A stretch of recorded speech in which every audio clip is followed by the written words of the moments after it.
I think so. Okay, so you're going with Arsenal as well. Obviously, the other game of the week is gonna have to be our game, Liverpool Villa.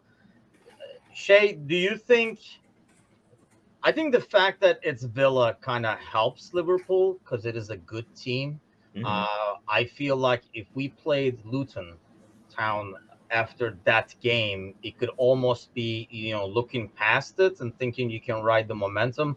They have to know that they have to be on their game. Do you think that Newcastle game kind of acts like a trampoline and this team really starts, going back to where they were, or it was just like kind of like when we beat City last year? I think we were talking about it this morning. We played Forest, I think, afterwards, or we played a team that was not considered to be really strong. So it almost felt like we were like, we beat City, we'll beat these guys. Yep. I don't get that sense in this one just because of how the win came. But as a Villa fan, like, what kind of a Liverpool are you guys expecting? I mean, with Van Dijk definitely going down, I think it'll be a little bit of a better matchup just because, like, you're losing that stalwart of a defender.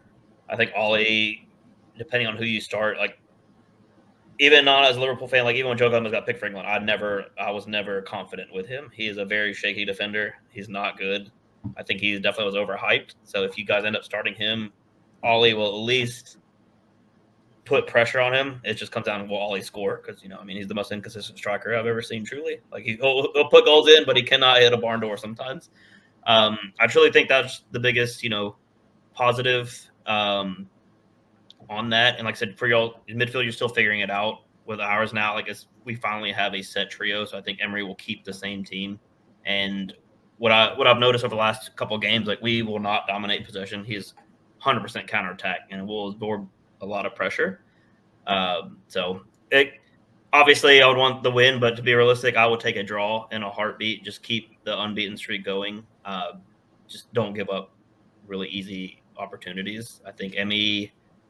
Sorry, the cat's in here. The only concern is I don't know if Emmy will be playing. He did sit out this last match, and if Olsen's in goal, then I'll go ahead and give you the W. Like, I am not confident.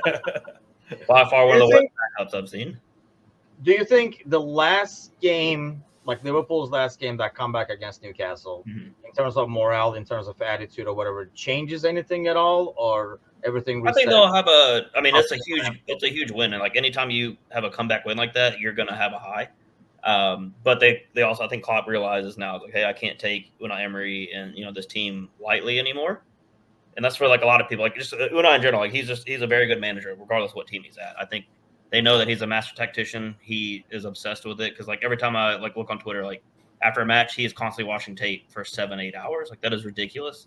Like the man is legitimately obsessed with the sport and being really good at it. So I think that has made us just get a better assistant manager like Eddie Howe does. I don't think we need one. It's just Unai and Unai only. So like I said, obviously I want to win, but I'll take a draw 100%. And it also depends on who's in goal, truly, for me. So if Emmy plays, then I'll be more confident on the win. If it's not him, go for that. Go for 1 point, please. Allan, who do you have in that game? I just want to say that I hated that Emery is good everywhere, but except when he coached Arsenal, he was a bad coach. I think he was a great coach. Really. Was he a bad coach, or was the team? They were impatient. It was bad everything. To be honest, it was bad everything. Bad leadership and just impatient. Because two of my best friends are big Arsenal fans, and they even said it too. We loved him. It just wasn't the right time.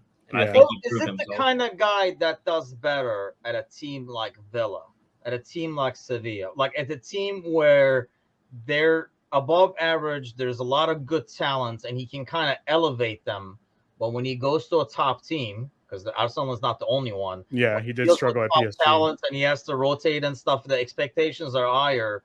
He can't meet it because there are managers like that can't do that. It's a kind of totally different skill set. I honestly don't think Pep could come to Liverpool and duplicate what Klopp did. And honestly, I don't think Klopp could go to City and duplicate what Pep did, because they're just different kind of managers, different kind of like how to deal with personnel and stuff. So you think Emery was just not the right guy? Like if Emery came over now instead of Arteta and said, here, Lego, you get out of the way, I'm going to be here, you think he will do just as well? No. Or none of these players would fit in his schemes at all. This is a more like Arteta likes to, or Emery likes to sit back and counter